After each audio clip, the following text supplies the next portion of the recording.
हजारों श्रद्धालुओं के हुजूम के साथ उत्तराखंड से हिमाचल प्रवास पर पहुंचे छत्रधारी श्री चालदा महासू महाराज सोमवार ब्रह्म मुहूर्त में पश्चिमी मंदिर में विराजमान हो गए। लगभग 50,000 श्रद्धालु महाराज के लिए हिमाचल आगमन और विराजमान के साक्षी बने।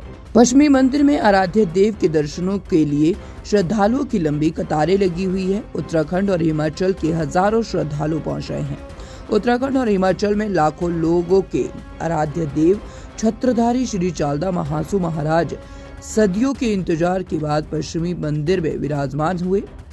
समृद्ध देव इतिहास के 5,500 साल से महाभारत कालीन ऐतिहासिक कालखंड में पहली बार हिमाचल के सिरमौर में प्रवास को पधारे हैं। उत्तराखंड और हिमाचल के हजारों श्रद्धालु इस ऐतिहासिक देव प्रस्थान और देव प्रवास के साक्षी बने हैं। पश्चिमी मंदिर में आस्था और परंपरा का अनोखा संगम देखने को मिला।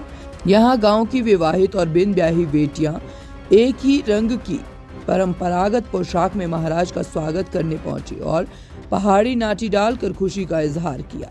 श्री महासू महाराज की लंबी यात्रा में उनके साथ पहुंचे उनके बकरा भी विशेष आकर्षण का केंद्र रहे। यहाँ पहुंच रहे हजारों श्रद्धालुओं के लिए अटूट भंडारे का भी आयोजन किया गया है। धार्मिक कार्यक्रम के आयोजन को लेकर आयोजन कमेटी के सदस्य एक तरह की पोशाक में श्रद्धालुओं को सेवाएं दे रहे हैं। उद्योग मंत्री हर्षवर्धन चौहान, स्थानीय एसडीएम सभी प्रशासनिक व्यवस्थाओं की देखरेख कर रहे हैं। हर्षवर्धन चौहान ने इस पावन अवसर पर समस्त प्रदेशवासियों को शुभकामनाएं दी। उन्होंने कहा कि पश्चिमी गाँव में हिमाचल और उत्तराखंड की समृद्ध देव परंपरा का नया इतिहास लिखा गया है। छत्रधारी श्री चालदा महासू महाराज ने उत्तराखंड के दसऊ मंदिर से हिमाचल के पश्चिमी गांव के लिए पदयात्रा शुरू की थी और लगभग 71 किलोमीटर की पैदल यात्रा 7 दिन में पूरी हुई। इस दौरान यात्रा के 6 स्थानों पर उनके पड़ाव रहे। हर पड़ाव, हर गाँव में महासू महाराज के दर्शनों को हजारों की भीड़ जुटी।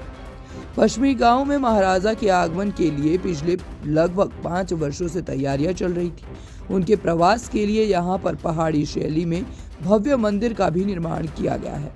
इस मंदिर में अगले लगभग 1 वर्ष तक महासू महाराज प्रवास करेंगे। उसके बाद श्री महासू महाराज यहां से उत्तराखंड में जोनसार बाबर की खत मशक के मशक गांव में प्रवास पर जाएंगे। महाराज के मुख्य वजीर का कहना है कि उनके यहाँ पड़ाव से क्षेत्र में सुख समृद्धि आएगी और देव परंपरा का प्रचार होगा। उन्होंने कहा है कि महासू महाराज यहाँ लगभग 1 वर्ष तक प्रवास करने के बाद उत्तराखंड लौट जाएंगे।